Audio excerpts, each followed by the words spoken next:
Hello everyone. मेरा नाम है सागर बलूनी और मैं आपका स्वागत करता हूं इस प्यारे से छोटे से आपके अपने चैनल में। तो आज हमारा पीरियोडिक टेबल का लेक्चर नंबर 4 है और आज के इस लेक्चर में हम देखने वाले हैं इलेक्ट्रॉनिक कॉन्फ़िगरेशन का टॉपिक। तो इलेक्ट्रॉनिक कॉन्फ़िगरेशन निकालना मैं उम्मीद करता हूं आपको ऑलरेडी आता होगा, पर अगर आप इस लेक्चर को पूरा अंत तक देखते हो ना तो आपको कई नई चीजें पता लगेंगी और कुछ कुछ बेसिक बातें होती हैं जो हमको कंफ्यूजन उसमें रहता है या फिर हमको वो पता नहीं रहती है। तो इस लेक्चर को पूरा देखने के बाद आपका कोई भी डाउट इस टॉपिक में नहीं रहने वाला। साथ ही साथ एनसीईआरटी का वर्ड टू वर्ड हम कवर करने वाले हैं। एनसीईआरटी की जो कॉम्प्लेक्स लैंग्वेज है ना उसको बिल्कुल सिंप्लीफाइड तरीके से हमको आज के बाद पता रहेगी। तो चलिए अपना शुरू करते हैं पीरियोडिक टेबल का लेक्चर नंबर 4। तो यहाँ पर मैंने टॉपिक का नाम लिख दिया इलेक्ट्रॉनिक कॉन्फ़िगरेशन। तो सबसे पहली बात आती है दिमाग में, सर इलेक्ट्रॉनिक कॉन्फ़िगरेशन क्या होता है? ठीक है, तो एनसीईआरटी ने डिफिनेशन में लिखा हुआ है कि distribution of electrons into orbitals of an atom is called electronic configuration.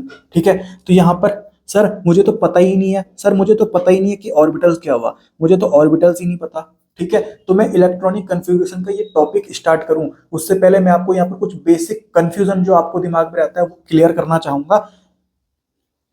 देख, सबसे पहले आता है अपना सेल। ठीक है, ये लिख दिया मैंने सेल। सेल के अंदर आते हैं अपने सब सेल, तो ये लिख दिया मैंने सब सेल। सब सेल के अंदर आते हैं अपने ऑर्बिटल्स, ये लिख दिया मैंने ऑर्बिटल्स। और ऑर्बिटल्स के अंदर आते हैं इलेक्ट्रॉन्स। ठीक है, तो ये अपना ध्यान रखना, सबसे पहले सेल आएगा, सेल के अंदर आते हैं अपने सब सेल, सब सेल के अंदर आते हैं अपने ऑर्बिटल्स और ऑर्बिटल्स के अंदर आते हैं इलेक्ट्रॉन्स। ठीक है, इसको तुम ऐसे ध्यान रख सकते हो, जैसे सेल क्या हो गया, जैसे मेरा इंडिया हो गया सेल। ठीक है, और सब सेल क्या हो गया, जिस शहर में मैं रहता हूँ, जैसे मैं रहता हूँ देहरादून में तो मैंने बोल दिया सब सेल मेरा क्या है, देहरादून है। फिर अपन बात करें ऑर्बिटल क्या हो गया, देहरादून में मेरा कहाँ पर घर है, वो घर मेरा क्या हो गया, ऑर्बिटल हो गया। अब घर के अंदर जो मेंबर्स रहते हैं वो क्या हो गए मेरे सर, इलेक्ट्रॉन्स हो गए। तो तुम इसको ऐसे ध्यान रख सकते हो, सेल, सब सेल, ऑर्बिटल्स, फिर इलेक्ट्रॉन्स। अब इनका मतलब क्या होता है वो अपन देखते हैं, कंफ्यूजन दूर कर। तो सबसे पहले आता है अपना सेल। ठीक है, अब देख, सेल को मैं कैपिटल लेटर में के, एल, एम, एन, ओ इनसे कहीं ना कहीं डिनोट करता हूं। ठीक है, ये अपना जो स्मॉल एन है, स्मॉल एन क्या होता है, पीरियड का नंबर, पीरियड का नंबर, इसको बोलते हैं अपन प्रिंसिपल क्वांटम नंबर, पीरियड का नंबर। जैसे फर्स्ट पीरियड है तो एन की वैल्यू क्या हो जाएगी, 1 हो जाएगी। ठीक है, तो अगर फर्स्ट पीरियड होगा तो यहाँ पर सेल कौन सा आएगा सर, के सेल आएगा। सेकंड पीरियड के लिए सेल कौन सा आएगा, एल सेल आएगा। थर्ड पीरियड के लिए सेल कौन सा आएगा, एम सेल आएगा। फोर्थ पीरियड के लिए सेल कौन सा आएगा, एन सेल आएगा। ठीक है, तो जब हम आगे टॉपिक में बढ़ेंगे तो आपको ये बिल्कुल अच्छे से समझ में आ जाएगा। बस अभी फिलहाल के लिए जितना मैं बता रहा हूं उतना अपने को ध्यान में रखना है। तो ये बात हो गई सेल की। अब सेल के अंदर कौन आते हैं सर, सब सेल आते हैं। ठीक है, तो जो हम सुनते हैं ना एस पी डी एफ, जो हमने ये एस पी डी एफ सुने हुए हैं ना, ये सब क्या होते हैं सर, सब सेल होते हैं। क्या होते हैं, ये अपने सब सेल होते हैं। ठीक है, तो सेल समझ में आ गया, सब सेल समझ में आ गया। अब आता है अपना ऑर्बिटल। ठीक है, अब देख, ऑलरेडी तुमने कभी ना कभी इलेक्ट्रॉनिक कॉन्फ़िगरेशन देखा होगा, आपने ऐसे डब्बे देखे होंगे, इसमें ऐसे इलेक्ट्रॉन भरे रहते हैं। तो ये जो डब्बे होते हैं ना, ये जो डब्बे होते हैं यही क्या होते हैं, अपने ऑर्बिटल्स होते हैं। ये जो डब्बे होते हैं ना, ये क्या होते हैं, अपने ऑर्बिटल्स होते हैं। तो ये जो डब्बा है ये अपना क्या हो गया, ऑर्बिटल हो गया। ठीक है, तो अगर मेरे पास एस सबसेल है, ये वाला एस सबसेल है ना, अगर अगर मेरे पास सबसेल कौन सा है, एस सबसेल है, तो उसमें सिर्फ एक डब्बा आएगा, यानी उसमें सिर्फ एक ऑर्बिटल आएगा। ठीक है, अगर मेरे पास पी सबसेल है तो उसमें तेरे 3 डब्बे आ जाते हैं, मतलब 3 ऑर्बिटल पी सबसेल में प्रेजेंट होते हैं। वहीं अगर मैं बात करूं, अगर मेरे पास डी सबसेल है ना तो मेरे पास 5 डब्बे आएंगे, मेरे पास मतलब 5 ऑर्बिटल्स प्रेजेंट होंगे डी सबसेल में। ठीक है, फिर अगर मेरे पास एफ सबसेल है तो यहाँ पर तुम्हारे पास 7 ऑर्बिटल प्रेजेंट होंगे, यानी 7 डब्बे प्रेजेंट होंगे। तो ये जो डब्बा मैं बोल रहा हूँ, ये डब्बा क्या होता है, हमारा ऑर्बिटल होता है। ठीक है, तो आपको सेल समझ में आ गया, आपको सब सेल समझ में आ गया, आपको ऑर्बिटल समझ में आ गए। अब जो ये डब्बे होते हैं इनके अंदर आपको पता है कि क्या प्रेजेंट होंगे, इलेक्ट्रॉन्स प्रेजेंट होंगे। ठीक है, पर यहाँ पर एक बात ध्यान दो ना, कि जो एक डब्बा होगा ना, एक डब्बे में मैक्सिमम कितने इलेक्ट्रॉन भरने हैं, हमने को 2 इलेक्ट्रॉन भरने हैं। जैसे ये एक डब्बा है, मतलब एक ऑर्बिटल है, तो इसमें मैक्सिमम मुझे कितने इलेक्ट्रॉन भरने हैं सर, 2 इलेक्ट्रॉन भरने हैं। समझ में आ गई बात? ठीक है, तो यहां सर कॉमन सेंस की बात पता लग गई कि अगर एक ऑर्बिटल में मैक्सिमम 2 इलेक्ट्रॉन आएंगे तो ऐसे सब सेल के पास तो सिर्फ एक ही ऑर्बिटल है, तो यहाँ पर सिर्फ मैक्सिमम कितने इलेक्ट्रॉन आ सकते हैं, 2 इलेक्ट्रॉन आ सकते हैं। ठीक है, पी सब सेल के पास 3 ऑर्बिटल है, तो यहाँ पर मैक्सिमम कितने इलेक्ट्रॉन आ सकते हैं सर? ऑब्वियस सी बात है 6 इलेक्ट्रॉन आ सकते हैं, क्योंकि एक डब्बे में 2 इलेक्ट्रॉन, तो 3 डब्बे हैं पी सबसेल के पास, तो 6 इलेक्ट्रॉन आ सकते हैं मैक्सिमम। ठीक है, अगर मैं डी सबसेल की बात करूं तो यहाँ पर मेरे पास 5 ऑर्बिटल हैं, तो यहाँ पर मैक्सिमम कितने इलेक्ट्रॉन आ सकते हैं? कॉमन सेंस की बात है सर, 10 इलेक्ट्रॉन आ सकते हैं। ठीक है, फिर मैं बात करूं एफ सबसेल की, तो यहाँ पर मैक्सिमम कितने इलेक्ट्रॉन आ सकते हैं? एफ सबसेल के पास 7 ऑर्बिटल होते हैं, तो कितने इलेक्ट्रॉन आ जाएंगे मैक्सिमम? ऑब्वियस सी बात है 14 इलेक्ट्रॉन आ जाएंगे।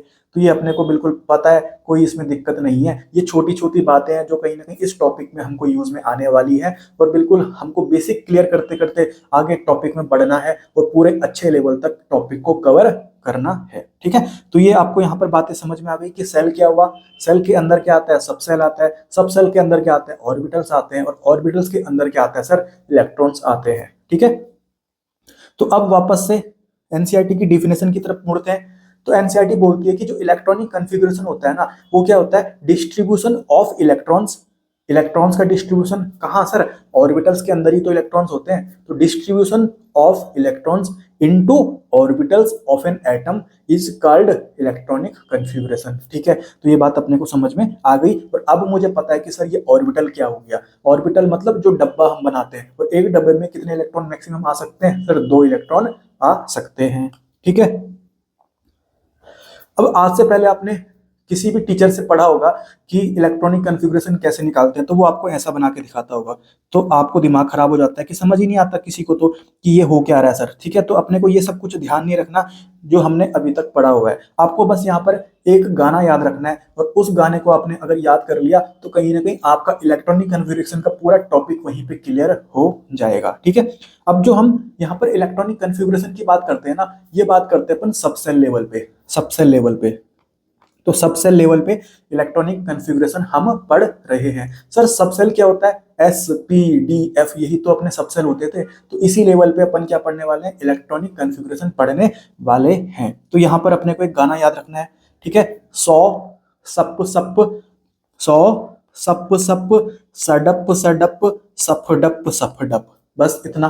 ठीक है, क्योंकि अपने को पता है कि मॉडर्न पीरियोडिक टेबल में हमारे पास कितने पीरियड्स हैं सर? 7 पीरियड्स हैं। तो ये स्मॉल एन की वैल्यू क्या होती है? पीरियड के नंबर को डिनोट करती है। ठीक है, तो period number 1, period number 2, period number 3, period number 4, period number 5, period number 6, period number 7। ठीक है, तो अपने को गाना क्या ध्यान रखना है? 100 सप सप, सडप सडप, सफडप सफडप, 100 सप सप, सडप सडप, सफडप सफडप। ठीक है, समझ में आ गई बात? ठीक है, तो जो ये स्मॉल एन है ना, ये किसको डिनोट करेगा? पीरियड के नंबर को। इसको अपन बोलते हैं प्रिंसिपल क्वांटम नंबर। और अभी जब मैं आपको सेल के बारे में पढ़ा रहा था, तो यहाँ पर सेल के नंबर को भी ये डिनोट करता है। ठीक है, अब ध्यान से देखना एक चीज, जब मैं ये ऐसे सबसेल की बात कर रहा हूं ना, जब मैं यहाँ पर ऐसे सबसेल की बात कर रहा हूं ना, ठीक है, तो यहाँ पर जब मेरे को जैसे इस वाले एस का नाम लिखना होगा, ठीक है, तो यहाँ पर मैं जितना एन लिखा हुआ है ना, जितना एन लिखा हुआ है उतना ही लिखने वाला हूँ। जैसे यहाँ पर अगर मुझे इस एस का नाम लिखना होगा तो मैं बोलूंगा 1s, इसका नाम क्या होगा? 1s होगा। ठीक है, जैसे मुझे इस वाले एस का नाम लिखना होगा तो मैं बोलूंगा इसका 4s, मतलब जितना एन होगा उतना ही यहाँ पर लिखना है, तो इसका नाम क्या हो जाएगा? 4s हो जाएगा। ठीक है, तो जब मैं एस की बात करता हूँ, एस सबसेल की बात करता हूँ, तो जितना मेरा पीरियड का नंबर होगा ना, वही मुझे आगे से लिखना है। ठीक है, तो एस का समझ में आ गया। अब मैं पी की बात करता हूँ, जब मेरे पास पी सबसेल होगा ना, तो पी सबसेल में भी सेम टू सेम वैसा ही होता है जैसे अपना एस सबसेल में होता है। जितना पीरियड का नंबर होगा वही मुझे लिखना है। ठीक है, तो मुझे यहाँ पर एन ही लिखना है, मतलब पीरियड का नंबर ही लिखना है। जैसे मुझे इस वाले पी का नाम लिखना होगा तो मैं लिखूंगा पीरियड का नंबर कितना है? 2 है, तो मैं बोलूंगा 2p। ठीक है, इस पी का नाम लिखना होगा तो मैं इसको क्या बोलूंगा? कॉमन सेंस की बात है 4p बोलूंगा। अगर इस p का नाम लिखना होगा तो मैं इसको क्या बोलूंगा? 6p बोलूंगा, क्योंकि आगे पीरियड का नंबर जितना लिखा रहेगा वही मुझे आगे से लिखना है। ठीक है, तो s सबसेल में और p सबसेल में जितना पीरियड का नंबर होगा उतना ही हमको आगे से लिखना होता है इनके। ठीक है, पर जब मैं बात करता हूँ d सबसेल की ना, तो यहाँ पर मुझे देख कैसे लिखना है, यहाँ पर मुझे n-1 करना पड़ेगा। n क्या है? मेरा पीरियड का नंबर है, मतलब पीरियड के नंबर में से एक घटा के मुझे लिखना है। ठीक है, जैसे मैं अगर बात करूं, जैसे मैं इस डी की बात करूं ना, तो पीरियड का नंबर कितना है सर? 5 है, तो यहाँ पर मुझे लिखना पड़ेगा 4d। समझ में आ गई बात? ठीक है, जैसे मुझे इस डी का नाम लिखना है, तो पीरियड का नंबर कितना है सर? 7 है, पर मुझे यहाँ पर लिखना पड़ेगा 6D। समझ में आ गई? तो यहाँ पर पीरियड के नंबर में से एक घटा के हमको लिखना है, एक माइनस करके हमको यहाँ पर लिखना है। ठीक है, अब बात करते हैं अपन एफ की, अब सब सेल की। ठीक है, तो एफ सब सेल में ना हमको पीरियड के नंबर में से 2 माइनस करके लिखना है। कितना? 2 माइनस करके। ठीक है, तो जैसे ये एफ है अपना, ठीक है, तो यहाँ पर इसका पीरियड नंबर कितना है? 6 है, तो यहाँ पर मैं लिखूंगा 4F। इसका नाम क्या होगा? 4F होगा। ठीक है, इस एफ की बात करूं मैं, तो इसका पीरियड नंबर कितना है? 7 है, तो यहाँ पर मैं इसका नाम लिखूंगा 5F, क्योंकि 7 में से 2 माइनस किया मैंने तभी तो 5 आया है, तो 5F मैंने लिख दिया। ठीक है, तो यहाँ पर आप इनका नाम आराम से लिख सकते हो, कोई दिक्कत आपको होने वाली नहीं है। ठीक है, तो मैं उम्मीद करता हूं कि आपको ये सब समझ में आ गया होगा और बिल्कुल आसानी से आपको समझ में आ रहा होगा, और अगर अभी तक आपको अगर समझ में आ रहा है तो आगे भी आएगा। ठीक है, अब ध्यान से देख, कभी कभी नीट में क्वेश्चन पूछा जाता है और जनरली ये क्वेश्चन आपका एटॉमिक स्ट्रक्चर वाले चैप्टर में पूछा जाता है।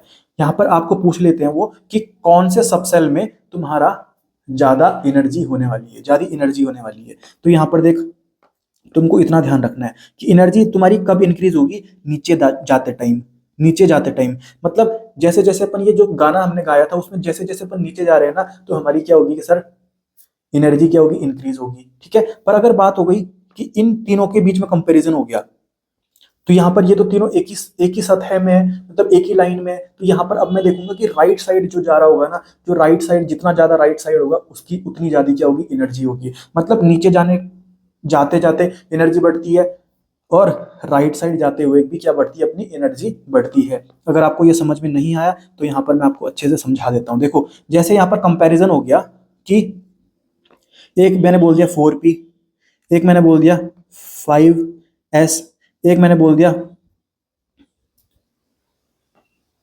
3D। तो इनके बीच में बताओ कि सर ज्यादा एनर्जी किसकी होगी? ज्यादा एनर्जी किसकी होगी? ठीक है, अभी फिलहाल के लिए मैं ये सब मिटा देता हूं जो मैंने यहाँ पर लिखे हुए हैं। ठीक है,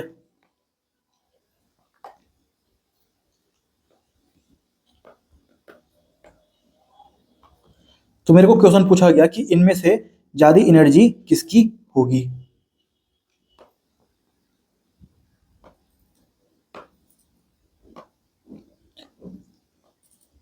ठीक है, तो सबसे पहले अपना 4P, तो अपने को ढूंढना है पहले कि 4P कौन सा होगा।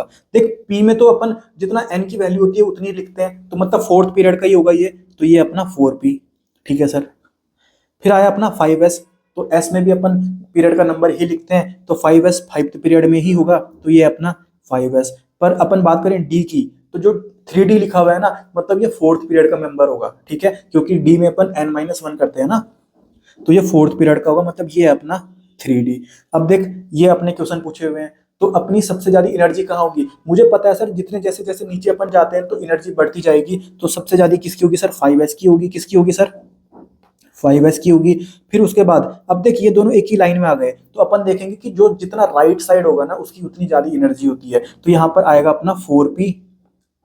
फिर सबसे कम एनर्जी होगी अपनी 3D की, तो ये अपनी एनर्जी की सीक्वेंस यहाँ पर आ जाएगी। ठीक है, समझ में आ गई बात? तो ऐसे अपन कोई भी क्वेश्चन अगर नीट में पूछा जाता है तो हम उसको आराम से बिल्कुल चुटकियों में सॉल्व कर सकते हैं। और ये क्वेश्चन आपके पीवाईक्यू में भी बहुत बार पूछा हुआ है, पर ये पीरियोडिक टेबल से नहीं पूछा जाता, ये आपके एटॉमिक स्ट्रक्चर वाले टॉपिक में क्वेश्चन पूछा जाता है। ठीक है, तो मैं उम्मीद करता हूं कि आपको ये समझ में आ गया होगा।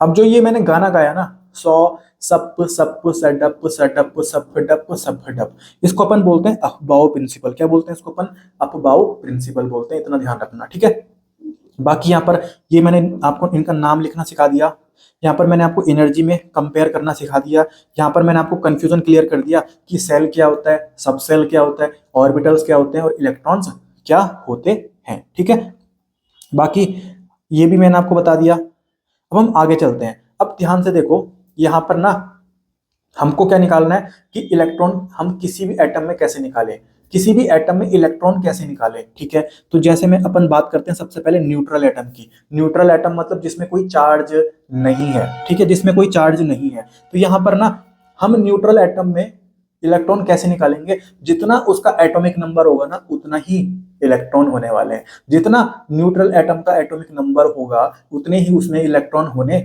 वाले हैं। तो यहां पर मैंने लिख दिया atomic number is equal two electron. ठीक है, जैसे मैं बात करूं ऑक्सीजन एटम की, तो इसका एटॉमिक नंबर 8 होता है, तो इसमें इलेक्ट्रॉन कितने हो जाएंगे, 8 हो जाएंगे। नाइट्रोजन एटम की बात करूं, इसका एटॉमिक नंबर 7 होता है, तो इसमें इलेक्ट्रॉन कितने हो जाएंगे, 7 हो जाएंगे। बिल्कुल सिंपल है यार, कोई दिक्कत नहीं है। और 20 एटॉमिक नंबर तक तो मैंने आपको बोला था कि इनको याद करना है, इनको याद करना है इनके एटॉमिक नंबर के साथ, ठीक है, 20 एटॉमिक नंबर तक, ठीक है। तो ये अपने को पता है कि मैंने बोला आपको कि अगर न्यूट्रल एटम होगा ना सर, तो उसका जितना एटॉमिक नंबर होगा उतना ही उसमें कहीं ना कहीं क्या हो जाएंगे, इलेक्ट्रॉन्स हो जाएंगे, ठीक है।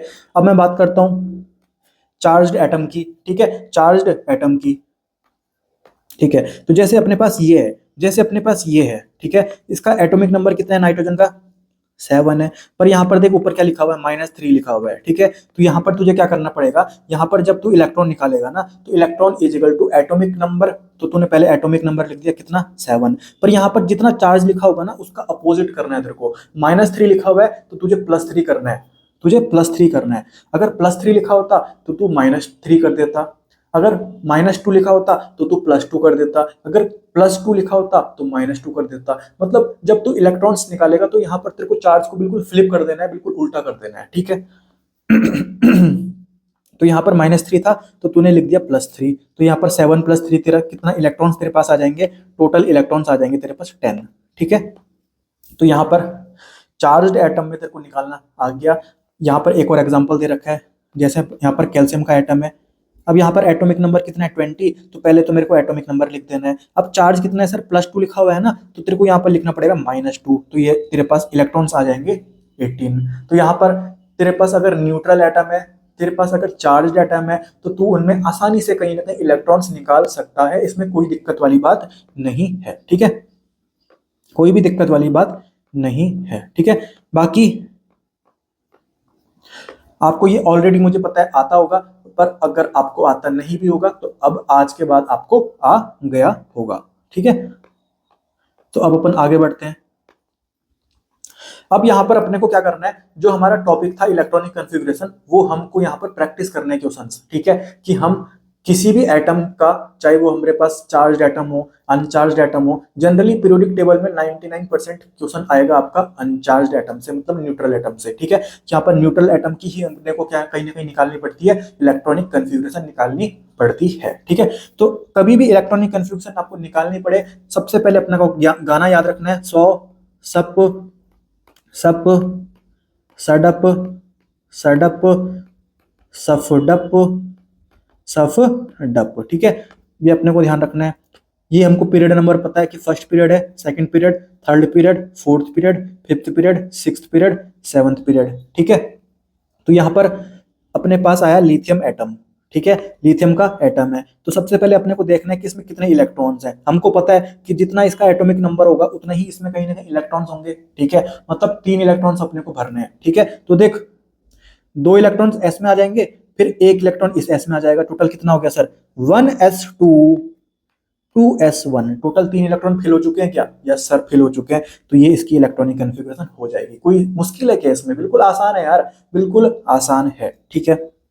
फिर अपन बात करते हैं ऑक्सीजन एटम की। तो इसमें अगर इसका एटॉमिक नंबर 8 है और ये अपना न्यूट्रल एटम है, तो मेरे को पता है कि जितना एटॉमिक नंबर उतने ही इसमें कहीं ना कहीं इलेक्ट्रॉन्स होंगे, मतलब मेरे को 8 इलेक्ट्रॉन्स फिल करने हैं। कितने इलेक्ट्रॉन्स फिल करने हैं सर, 8 इलेक्ट्रॉन्स, ठीक है। तो देख 2 2 4 और ये 4, ठीक है। तो यहाँ पर अपने 8 इलेक्ट्रॉन्स हो चुके हैं, तो मैंने लिख दिया सर 1s2, ठीक है, 2s2, यस सर, 2p4। कितना सिंपल है यार, देख कितना सिंपल है, मुश्किल है क्या, बिल्कुल मुश्किल नहीं है, ये तो छोटे बच्चों वाली बात हो गई, ठीक है। अब अपन बात करते हैं सोडियम एटम की। तो यहाँ पर इसका इलेक्ट्रॉन्स इसमें कितने सर, 11 इलेक्ट्रॉन्स है, मतलब 11 इलेक्ट्रॉन्स अपने को फिल करने हैं।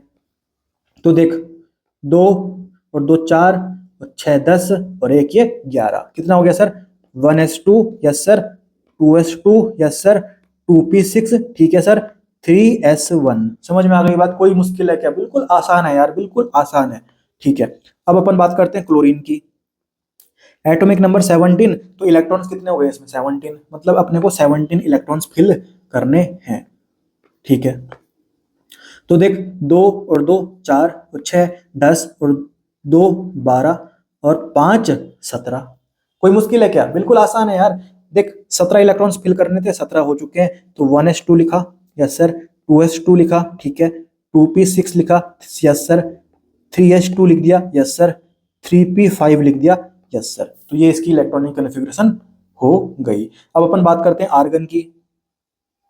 इसमें एटॉमिक नंबर 18 है, मतलब इसमें इलेक्ट्रॉन्स कितने होंगे सर? 18 होंगे, क्योंकि ये अपना न्यूट्रल एटम है, तो 18 इलेक्ट्रॉन्स अपने को भरने हैं। तो देख 17 का हमने कर लिया था, तो इस 5 को तू 6 अगर कर दे तो ये 18 इलेक्ट्रॉन्स का हो जाएगा, ठीक है। तो ये हो जाएगी इसकी electronic configuration 1s2, 2s2, 2p6, 3s2, 3p, यहाँ पर 5 था तो यहाँ पर तू 3p6 कर दे, क्योंकि यहाँ पर 17 इलेक्ट्रॉन्स थे तो एक ही तो इलेक्ट्रॉन्स बड़ा है, मतलब 18 इलेक्ट्रॉन्स हो चुके हैं, तो ये इसकी इलेक्ट्रॉनिक कन्फिग्रेशन आ जाएगी, ठीक है। बिल्कुल आसान है, कोई दिक्कत है इसमें? कोई भी दिक्कत नहीं है। अब अपन आगे बढ़ते हैं। ये आया अपना स्कैंडियम, एटॉमिक नंबर 21, ठीक है, एटॉमिक नंबर 21। तो यहाँ पर हमने 18 तक तो कर दिया था, 18 तक तो कर दिया था सर, ठीक है। अब यहाँ पर ये 2 यहाँ पर भरूंगा तो 20 हो जाएगा, और डी में मुझे 1 भरना पड़ेगा, ये हो गया 21, ठीक है। तो देख 1s2, 2s2, 2p6, 3s2, 3p6, 4s2 और 3d1। यहाँ पर मैंने 3d क्यों लिखा? क्योंकि भाई ये d है ना, और d में अपन पीरियड के नंबर में से 1 माइनस करके ही तो लिखते हैं, इसको 4d मत लिख देना। 4d अगर तुम लिखोगे तो वो तो ये वाला हो जाएगा भाई, क्योंकि d में अपन n-1 लिखते हैं ना, d में अपन क्या लिखते हैं? n-1 करके लिखते हैं, ठीक है। तो यहाँ पर इसका नाम क्या होगा सर? 3d होगा। क्या होगा सर? 3d1 मैंने लिख दिया, ठीक है। समझ में आ गई बात? अब ध्यान से एक बात देख, ध्यान से एक बात देख, ये तो मैं आपको इलेक्ट्रॉनिक कन्फिग्रेशन निकालना सिखा रहा हूं ना, और यहाँ पर तेरा एक और तरीका है, एक और तरीके से तू निकाल सकता है। अब देख, ये अपना क्या है? नोबल गैसेज है। ये अपना क्या है? नोबल गैसेज है। आर्गन अपना नोबल गैस होता है क्या? यस सर, हीलियम, नियन, आर्गन, क्रिप्टन, जीनन, रेडन और ओगेनेसन, ये अपने सब क्या होते हैं? नोबल गैसेज होते हैं। तो तू नोबल गैसेज के फॉर्मेट में भी लिख सकता है। तेरे को पता है कि ये तेरा क्या है? एक नोबल गैसेस आर्गन का इलेक्ट्रॉनिक कन्फिग्रेशन है, मतलब ये मेरा नोबल गैस की आर्गन का इलेक्ट्रॉनिक कन्फिग्रेशन है। तो यहाँ पर तू क्या लिख? सिर्फ आर्गन लिख दे, और बाकी जो पीछे का बचा हुआ है वो लिख दे। तो इसके जो स्कैंडियम था उसकी इलेक्ट्रॉनिक कन्फिग्रेशन तू ऐसे भी लिख सकता है, एक ही बात है। समझ में आ गई बात? तो नोबल गैस के फॉर्मेट में भी अपन लिख सकते हैं, ठीक है, कोई दिक्कत वाली बात नहीं है। जैसे मैं आपको बात करूं, तो जैसे नियॉन है, तो नियॉन का एटॉमिक नंबर कितना होता है सर? 10 होता है, ठीक है। तो 10 मतलब 1s2, 2s2, 2p6, तो ये अपना क्या है? नियॉन का इलेक्ट्रॉनिक कन्फिग्रेशन है, ठीक है। मतलब देख, जैसे यहाँ पर लिखा हुआ है 1s2, 2s2, 2p6, तो इसको हटा के ना तो ऐसे भी लिख सकता है कि यहाँ पर नियॉन लिख दे और सिर्फ आगे क्या लिख दे? 3s1 लिख दे। मतलब तो कहीं ना कहीं नोबल गैस के फॉर्मेट में भी कहीं ना कहीं इलेक्ट्रॉनिक कन्फिग्रेशन लिख सकता है। समझ में आ गई बात? कोई दिक्कत है? कोई भी दिक्कत नहीं है, बिल्कुल आसान सा ये कंसेप्ट था, ठीक है। अब अपन आगे बढ़ते हैं। ये आया अपने पास मैग्नीज, ठीक है, 25 है, 25 है सर, तो 25 को अपन कैसे लिखेंगे? देख, यहां पर मैं वापस से बना देता हूं। 100 सप सप सडप सडप सफडप सफडप, ठीक है। 25 फिल करने हैं, 25 इलेक्ट्रॉन फिल करने हैं। तो देख, 2 और 2 4, 6 10, 2 12, 6 18, 2 20 और 10 10 भरूंगा तो 30 हो जाएंगे, पर 30 थोड़ी भरने हैं, 5 भरने पड़ेंगे यहाँ पर, क्योंकि 25 तक ही अपने को करना है। तो ये हो जाएगा 1s2, 2s2, 2p6, 3s2, 3p6, 4s2 and 3d5। यहाँ पर देख मैं क्या लिख रहा हूँ? 3d लिख रहा हूँ, क्योंकि d में मुझे पीरियड के नंबर में से एक घटा के लिखना पड़ता है। पीरियड का नंबर ये 4th है, तो यहाँ पर मुझे 3 लिखना पड़ेगा। समझ में आई बात? ठीक है सर। तो ये हो गया इसका इलेक्ट्रॉनिक कन्फिग्रेशन। तो अब अगर मुझे इसको नोबल गैसेस के फॉर्मेट में लिखना पड़ेगा, तो यहाँ पर अपने को पता है कि इतना जो ये है ना, इतना मतलब इतना तो कितना हो रहा है? यहाँ पर तक 18 हो रहा है। 18 मतलब एटॉमिक नंबर 18, मतलब सर आर्गन का ही है। तो यहाँ पर मैं सिर्फ लिखता हूँ आर्गन, आर्गन मेरी नोबल गैसेस है, तो यहाँ पर मुझे सिर्फ लिखना पड़ेगा 4s2 3d5। तो ये मैं इसको ऐसे भी लिख सकता हूँ। मतलब इलेक्ट्रॉनिक कन्फिग्रेशन जो सिंपल होती है वो तो मेरे को लिखनी आती ही है, साथ ही साथ मेरे को नोबल गैसेस के फॉर्मेट में भी लिखनी आ गई, कोई दिक्कत इसमें कोई दिक्कत नहीं है, बिल्कुल आसान सा ये कंसेप्ट था। ठीक है, अब अपन आगे बढ़ते हैं। तो 1 मिनट में इसको मिटा देता हूँ। ठीक है, अब अगला अपना आया जिंक। जिंक का एटॉमिक नंबर कितना है सर? 30 है। तो कॉमन सेंस की बात है, यहाँ पर अब कहाँ तक खेल चल जाएगा? 3D10 तक चला जाएगा। ठीक है, 3D10 तक चला जाएगा, क्योंकि यहाँ पर तक कितना हो गया था? 20 हो गया था, तो ये हो गया अपना 30।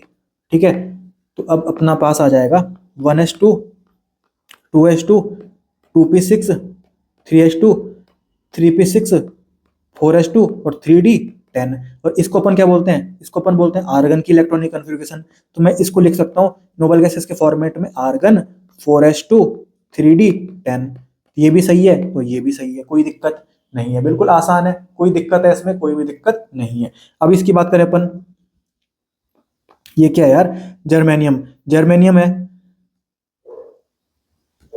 तो जर्मेनियम देख कहां पर आता है? 32। जर्मेनियम का एटॉमिक नंबर कितना है सर? 32 है। तो मेरे को 32 के लिए फिल करना है, तो यहां पर मेरे को लिखना है 32, ये गलती से 30 लिखा होता है। ठीक है, तो ये 32। ठीक है, तो यहां पर देख, यहां तक अपना 30 आ चुका था, तो मतलब पी में अपने कितने भरे जाएंगे? 2 भरे जाएंगे अपने। पी में कितने भरे जाएंगे? 2 भरे जाएंगे। तो आंसर आ जाएगा 1s2, 2s2, 2p6, 3s2, 3p6, 4s2, 3d10। और यहां पर आ जाएगा अब 4p2, 4p2। तो ये अपना आ जाएगा किसका? जर्मेनियम का। और अपने को पता है कि इतना तो किसका होता है सर? इतना किसका होता है? आर्गन का होता है। तो इसको अगर मैं नोबल गैसेस के फॉर्मेट में लिखूं तो मैं लिखूंगा आर्गन, फिर 4s2, 3d10 और 4p2। कितना सिंपल है यार, बिल्कुल आसान है, इसमें कोई रॉकेट साइंस नहीं है। फिर अपन बात करते हैं सीजियम की। सीजियम की, ठीक है, तो हमको देख पता है नोबल गैसेस का कितना होता है? नोबल गैसेस का एटॉमिक नंबर 2, 10, 18, 36, 54। तो ये किसका हुआ? हीलियम का, ये नियोन का, क्रिप्टन, आर्गन, जीनोन। मतलब ये 54 किसका है सर? जीनोन का है। ठीक है, तो 54 किसका है सर? जीनोन का है। तो first period, second period, third period, fourth period, ये first period, second period, third period, fourth period. मतलब ये जीनोन कौन से पीरियड में होगा? फिफ्थ पीरियड में होगा यहाँ पर। मतलब अब ना यहाँ पर, यहाँ तक तो खेल हो चुका है, तो यहाँ पर अब क्योंकि अपने पास पता है अपने को क्या है, 55 इलेक्ट्रॉन्स हैं और 54 तक किस में होते हैं सर?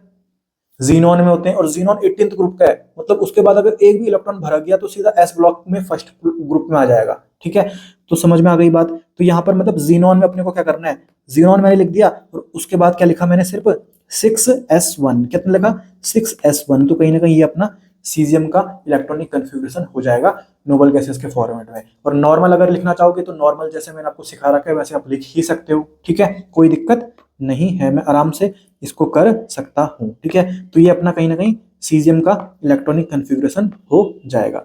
अब हम बात करते हैं एक्सेप्शनल इलेक्ट्रॉनिक कन्फिग्रेशन की। तो यहाँ पर कुछ एलिमेंट्स ऐसे होते हैं ना जो कहीं ना कहीं एक्सेप्शन शो करते हैं इलेक्ट्रॉनिक कन्फिग्रेशन में। तो यहाँ पर एस ब्लॉक के एलिमेंट एक्सेप्शन शो नहीं करेंगे, पी ब्लॉक के एलिमेंट्स एक्सेप्शन शो नहीं करेंगे, डी ब्लॉक के कुछ एलिमेंट्स एक्सेप्शन शो करते हैं, एफ ब्लॉक के कुछ एलिमेंट्स एक्सेप्शन शो करते हैं। अब यहाँ पर ये जो एलिमेंट्स है, जो डी ब्लॉक के और या फिर एफ ब्लॉक के जो एक्सेप्शन शो करते हैं, वो एक्सेप्शन क्यों शो करते हैं? यहाँ पर एक छोटा सा कंसेप्ट मैं आपको बताना चाहूंगा। उस कंसेप्ट को अगर आपने जान लिया तो आपको यहाँ पर रीजन भी पता लग जाएगा और आप एक्सेप्शनल इलेक्ट्रॉनिक कन्फिग्रेशन भी आराम से लिख सकते हो। बस आपको इतनी सी बात पता होनी चाहिए कि जो हाफ फील्ड या फिर जो फुल फील्ड ऑर्बिटल्स होते हैं ना, वो कहीं ना कहीं स्टेबल होते हैं। हाफ फील्ड या फिर फुल फील्ड ऑर्बिटल्स क्या होते हैं? स्टेबल होते हैं। जैसे मैं अपना डी सबसेल की बात करूं तो डी सबसेल में कितने ऑर्बिटल होते हैं सर? 5 ऑर्बिटल होते हैं, ये मैंने 5 ऑर्बिटल बना दिए।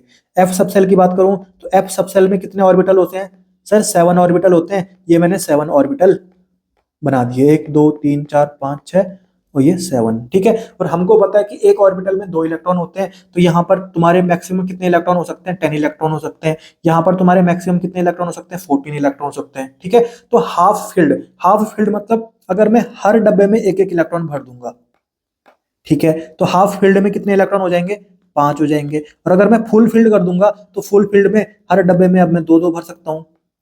तो फुल फील्ड में कितने इलेक्ट्रॉन हो जाएंगे, 10 हो जाएंगे। वैसे ही मैं अगर एफ सबसेल की बात करूं तो हाफ फील्ड में कितने होंगे, 7 होंगे, और फुल फील्ड में कितने हो जाएंगे, 14 इलेक्ट्रॉन्स हो जाएंगे।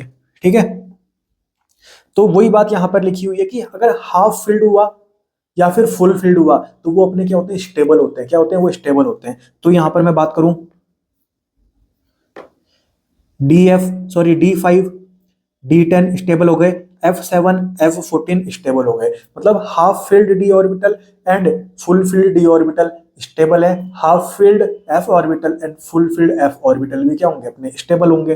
ठीक है, समझ में आ गई बात। मतलब D5 D10 स्टेबल है, F7 F14 अपने स्टेबल होते हैं। ठीक है, अब हम बात करते हैं क्रोमियम की इलेक्ट्रॉनिक कन्फिग्रेशन लिखने की, सोचते हैं, देखते हैं अब। ठीक है, तो पहले मैंने वही लिखा, सौ सप सप सडप सडप सफडप सफडप। ये अपना first period, second period, third period, fourth period, fifth period, sixth period, seventh period. ठीक है, अब मुझे कितने इलेक्ट्रॉन भरने सर, 24 इलेक्ट्रॉन भरने।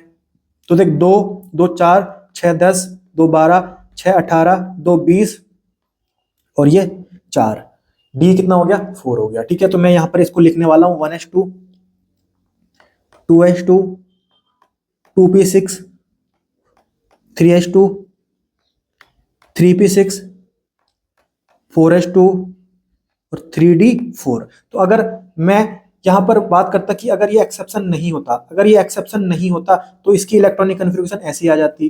ठीक है, पर यहां पर ध्यान से देखना, ध्यान से देख, अगर यहां पर तू ध्यान से देखेगा तो यहां पर तेरे को डी में कितने दिख रहे हैं, 4 दिख रहे हैं। डी में कितने इलेक्ट्रॉन दिख रहे हैं, 4 दिख रहे हैं। अगर यहाँ पर एक और इलेक्ट्रॉन मिल जाता तो ये तो क्या हो जाता सर, D5 हो जाता, और D5 क्या होता है, स्टेबल होता है। ठीक है, तो यहाँ पर होता क्या, ये जो D4 है ना, इसको तू क्या कर दे, D5 कर दे। अब तूने एक इलेक्ट्रॉन बढ़ा दिया तो पीछे वाले से ना एक कम भी तो कर दे भाई, पीछे वाले से एक कम भी कर दे, तो यहाँ पर इसका क्या हो जाएगा, ऐसा आ जाएगा। कोई मुश्किल है क्या। और इसका रीजन भी तुमको पता है, क्योंकि जो हाफ फील्ड डी ऑर्बिटल होता है वो क्या होता है, अपना स्टेबल होता है। तो D5 यहाँ पर स्टेबल होगा कि नहीं होगा, होगा सर। ठीक है, तो यहाँ पर इसकी इलेक्ट्रॉनिक कन्फिग्रेशन तुम ऐसे ध्यान रख सकते हो, इसमें कोई भी दिक्कत नहीं है, कोई भी ऐसा कोई लॉजिक और कोई बहुत बड़ा कहीं ना कहीं इसमें रॉकेट साइंस नहीं है, तुम आराम से कर सकते हो। वैसे सिमिलरली तुम यहाँ पर भी कर सकते हो कॉपर में।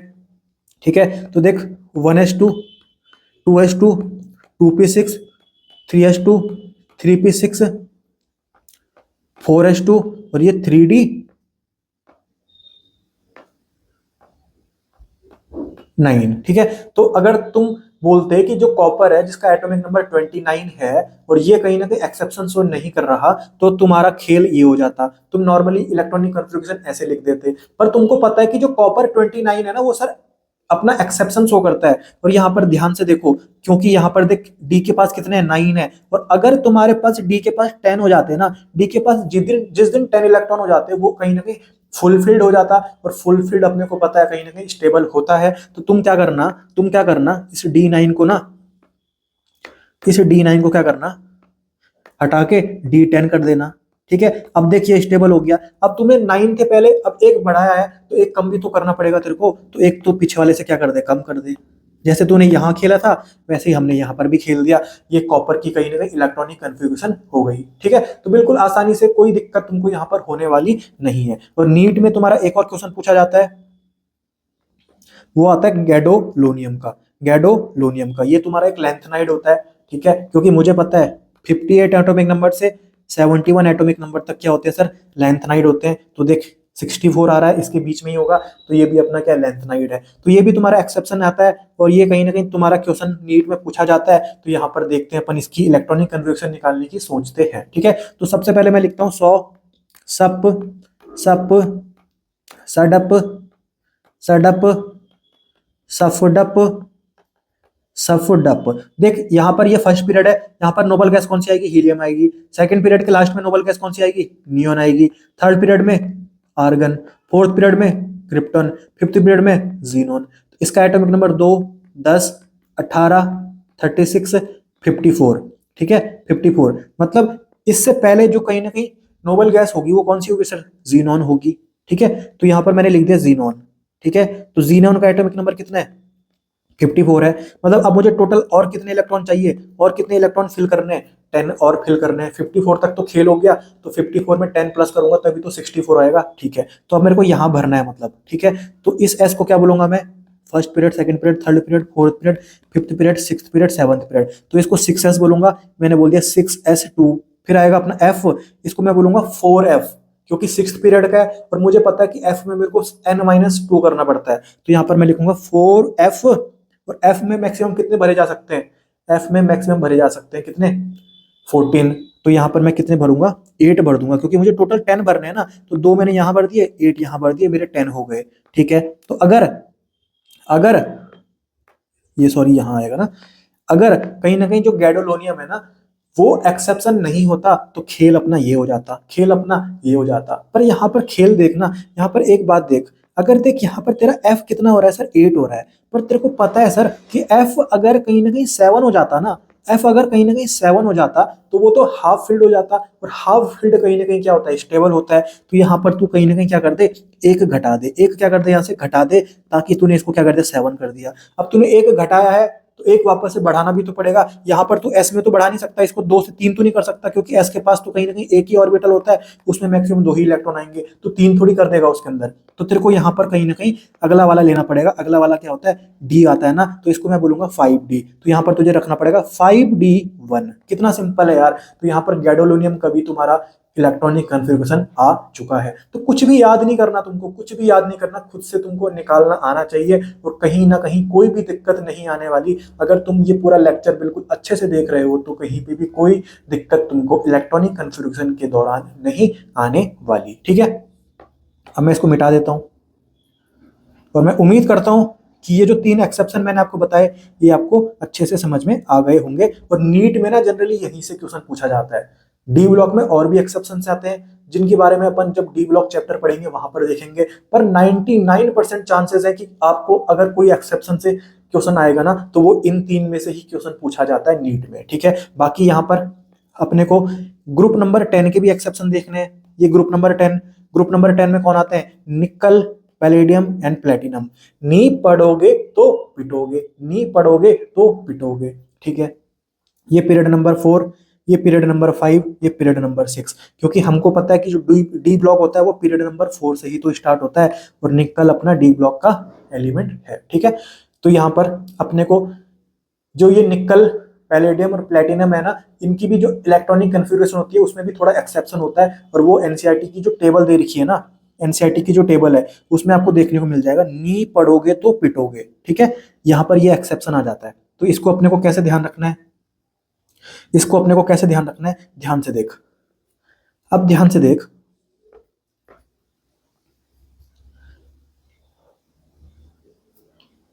ये अपना क्या है, फोर्थ पीरियड है, तो यहां पर 4s लिख दिया मैंने।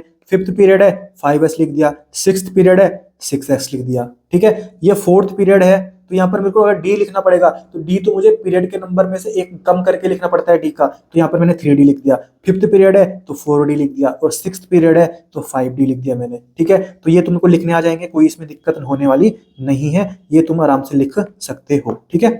तो ये तुमने लिख दिया। अब देख तुमको क्या करना है ना, यहां से स्टार्ट करना है बीच वाले से। तो मैंने लिखा पहले 0, फिर नीचे लिखा 1, फिर ऊपर लिख दिया मैंने 2।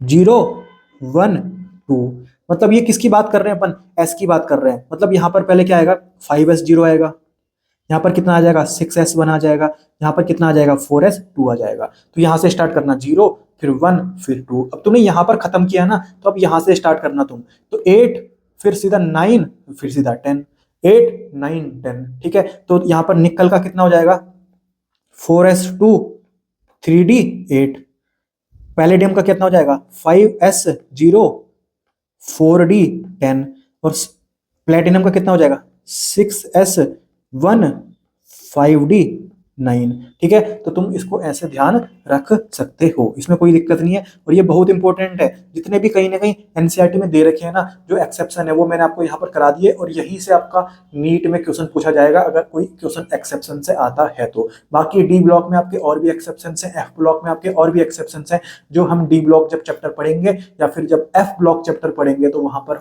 हम उनको डिटेल में देखेंगे। बाकी 100% जो आपका क्वेश्चन नीट में आएगा वो पूरी पूरी गारंटी है कि वो यहीं से आपका एक्सेप्शन का क्वेश्चन आता है।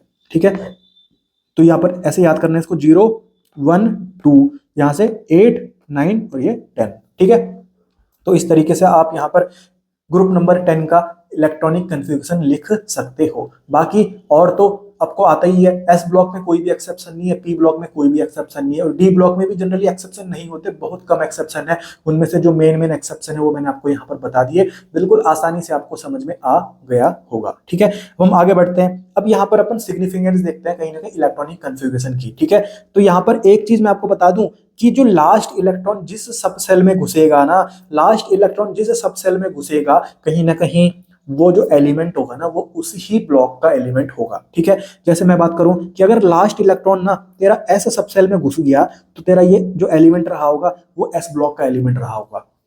तेरा लास्ट इलेक्ट्रॉन पी सब सेल में जाएगा तो तेरा जो एलिमेंट रहा होगा वो तेरा पी ब्लॉक का एलिमेंट रहा होगा। तेरा जो लास्ट इलेक्ट्रॉन है वो तेरा डी सब सेल में चला गया, मतलब जो तेरा एलिमेंट रहा होगा वो डी ब्लॉक का एलिमेंट रहा होगा। तेरा जो लास्ट इलेक्ट्रॉन है वो तेरा एफ सब सेल में चला गया, तो मतलब जो तेरा एलिमेंट रहा होगा वो एफ ब्लॉक का एलिमेंट रहा होगा। एग्जांपल देख, जैसे मैं ऑक्सीजन की बात करूं, ठीक है, अब देख जो लास्ट इलेक्ट्रॉन है वो किस में गया है सर, पी सब सेल में गया है, मतलब जो तेरा ऑक्सीजन है ना ये पी ब्लॉक का एलिमेंट है, और तेरे को पता भी है कि जो ऑक्सीजन है वो पी ब्लॉक का एलिमेंट ही तो होता है। ठीक है, अब अपन बात करें इसकी, ठीक है, इसकी बात करें सोडियम की, और हमको पता है सोडियम कौन से ब्लॉक का होता है सर, एस ब्लॉक का होता है, मतलब लास्ट इलेक्ट्रॉन तेरा एस सब सेल में जाना चाहिए। ये देख लास्ट इलेक्ट्रॉन तेरा एस सब सेल में जा रहा है, तो मतलब ये अपना एस ब्लॉक का एलिमेंट है। ठीक है, इसकी बात करें अपन स्कैंडियम की, हमको पता है स्कैंडियम तुम्हारा डी ब्लॉक में आता है, मतलब लास्ट इलेक्ट्रॉन तुम्हारा डी सब सेल में जाना चाहिए। यहाँ पर देख डी सब सेल में ही तो जा रहा है, तो यहाँ पर मुझे पता लग गया कि ये अपना डी ब्लॉक का एलिमेंट होने वाला है। तो यहाँ पर तुम ये बता सकते हो किसी भी इलेक्ट्रॉनिक कन्फिग्रेशन को देख के कि लास्ट इलेक्ट्रॉन जिस सब सेल में चला गया वो एलिमेंट उसी ब्लॉक का यहाँ पर होने वाला है। ठीक है, तो बिल्कुल आसानी से तुम पहचान पाओगे, इसमें कोई दिक्कत नहीं है। ठीक है, अब हम बात करते हैं इलेक्ट्रॉन्स इन सेल। मैंने आपको स्टार्टिंग में बताया था जो capital L, sorry capital K, capital L, capital M, capital N, ये सब क्या होते हैं, अपने सेल होते हैं। ठीक है, इसमें एन की वैल्यू कितनी होगी, 1 होगी, स्मॉल एन की वैल्यू 2, स्मॉल एन की वैल्यू 3, स्मॉल एन की वैल्यू 4। ठीक है, तो यहां पर जैसे मैं बात करूं ऑक्सीजन की, ठीक है, ऑक्सीजन एटम की इलेक्ट्रॉनिक कन्फिग्रेशन इसकी अगर मुझे लिखनी है, यहां पर इलेक्ट्रॉन कितने हैं सर, 8 हैं, तो यहां पर मैंने इसकी इलेक्ट्रॉनिक कन्फिग्रेशन यहां पर लिखी हुई है। ठीक है, तो अगर आगे से 1 लिखा हुआ है ना, एन की वैल्यू 1 है, एन क्या होता है अपना पीरियड का नंबर होता है, तो ये अपना एन की वैल्यू 1 है, एन की वैल्यू 2 है, एन की वैल्यू 2 है। मतलब अगर मुझे बात करना होगा कि ये अपना कौन से सेल में आएगा, के सेल में आएगा। अगर एन की वैल्यू 2 है ना, तो ये अपने किस कौन से सेल में आएंगे, एल सेल में आएंगे। यहाँ पर यही तो बात मैंने बता रखी है आपको। ठीक है, तो यहाँ पर अगर मुझे ऑक्सीजन एटम में यहाँ पर के सेल में बताने होंगे कि के सेल में कितने इलेक्ट्रॉन आ रहे हैं, तो के सेल वाला कौन सा, ये वाला है, के सेल में तो सिर्फ 2 इलेक्ट्रॉन आ रहे हैं, 2 इलेक्ट्रॉन।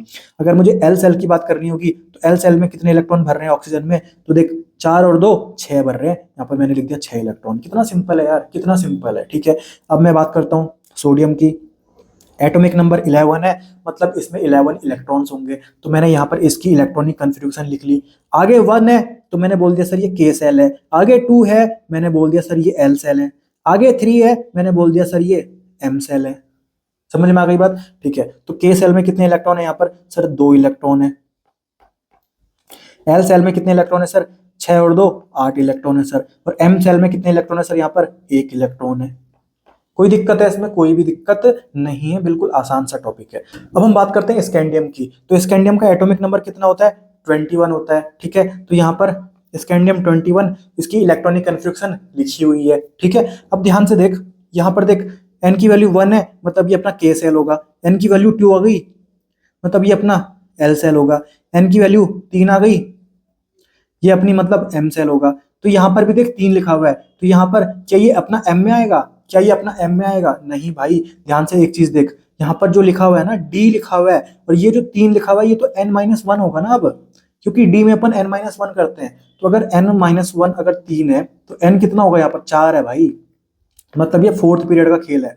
फोर्थ पीरियड का, क्योंकि डी में अपन n-1 करते थे और एफ में अपन n-2 करते थे। पर यहाँ पर जब मैं बात कर रहा हूँ पहले की ना, तो ये अपना एस है या फिर पी वाले हैं, तो एस और पी में तो जितना आगे नंबर लिखा होता है वही पीरियड का नंबर होता है। ठीक है, कोई इसमें दिक्कत नहीं है। ठीक है, तो यहाँ पर मुझे समझ में आ गया कि ये जो दोनों है ना ये अपने फोर्थ पीरियड के हैं, तो यहाँ पर कौन सा सेल आ जाएगा, एन सेल आ जाएगा। ठीक है, तो के सेल में कितने इलेक्ट्रॉन्स हो जाएंगे, 2 इलेक्ट्रॉन्स हो गए। एल सेल में कितने इलेक्ट्रॉन्स हो गए, 6 और 2 8 हो गए सर। एम सेल में कितने इलेक्ट्रॉन्स हो गए, 6 और 2 8 हो गए सर। और एन सेल में कितने इलेक्ट्रॉन्स हो गए, 2 और 1 3 इलेक्ट्रॉन्स हो गए। तो मैं उम्मीद करता हूं कि यहाँ पर आपको सेल में कहीं ना कहीं इलेक्ट्रॉन्स निकालने आ गए होंगे, कोई इसमें दिक्कत बात नहीं है, कोई इसमें रॉकेट साइंस नहीं है। ठीक है, अब हम आगे बढ़ते हैं। अब हम यहाँ पर देखते हैं पीरियड नंबर, कि पीरियड नंबर कैसे निकालें हम, कि हमारे पास कहीं ना कहीं इलेक्ट्रॉनिक कन्फिग्रेशन लिखी हुई है और उसमें से अपन पीरियड का नंबर कैसे बताएं। ठीक है, तो यहाँ पर बिल्कुल सरल सी बात होती है कि अगर एन का जो मैक्सिमम वैल्यू निकाल देना, तो अगर एन की जो मैक्सिमम वैल्यू होगी ना वही कहीं ना कहीं पीरियड का नंबर होगा, एन की मैक्सिमम वैल्यू। ठीक है, जैसे अपन बात करें ऑक्सीजन एटम की, एटॉमिक नंबर 8 होता है, ये इसकी इलेक्ट्रॉनिक कन्फिग्रेशन लिखी हुई है। तो यहाँ पर एन की मैक्सिमम वैल्यू कितनी है सर, एक तो यहाँ पर 1 लिखा हुआ है और एक 2 लिखा हुआ है, तो एन की मैक्सिमम वैल्यू कितनी है, यहाँ पर 2 है। मतलब यहाँ पर जो ये ऑक्सीजन है ना, ये कौन से पीरियड का एलिमेंट है सर, ये सेकंड पीरियड का एलिमेंट है। कौन से पीरियड का एलिमेंट है सर, सेकंड पीरियड का एलिमेंट है।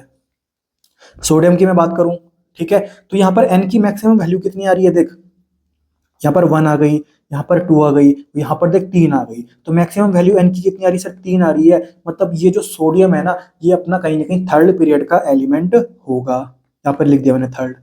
अब मैं बात करूं स्कैंडियम की, ठीक है, और हमको पता है स्कैंडियम अपना डी ब्लॉक का एलिमेंट है, और डी ब्लॉक अपना फोर्थ पीरियड से स्टार्ट होता है और ये अपना फोर्थ पीरियड का ही एलिमेंट होता है। तो यहाँ पर ये अपना क्या आ जाएगा, फोर्थ आ जाएगा। और इलेक्ट्रॉनिक कन्फ्यूजन से निकालना होगा, तो यहाँ पर स्कैंडियम की इलेक्ट्रॉनिक कन्फ्यूजन लिखी हुई है। एन की मैक्सिमम वैल्यू कितनी है सर, 4 है, तो यहाँ पर मैंने 4 लिख दिया। और यहाँ पर मुझे पता लग गया कि इसकी पीरियड कौन सा आने वाला है, इसका फोर्थ पीरियड आने वाला है। ठीक है, तो अपन इलेक्ट्रॉनिक कन्फ्यूगेशन से पीरियड का नंबर भी निकालना जानते हैं। एन की जो मैक्सिमम वैल्यू होगी ना, वो ही कहीं ना कहीं उसका पीरियड नंबर होने वाला है। ठीक है, इसमें कोई दिक्कत है, कोई भी दिक्कत नहीं है।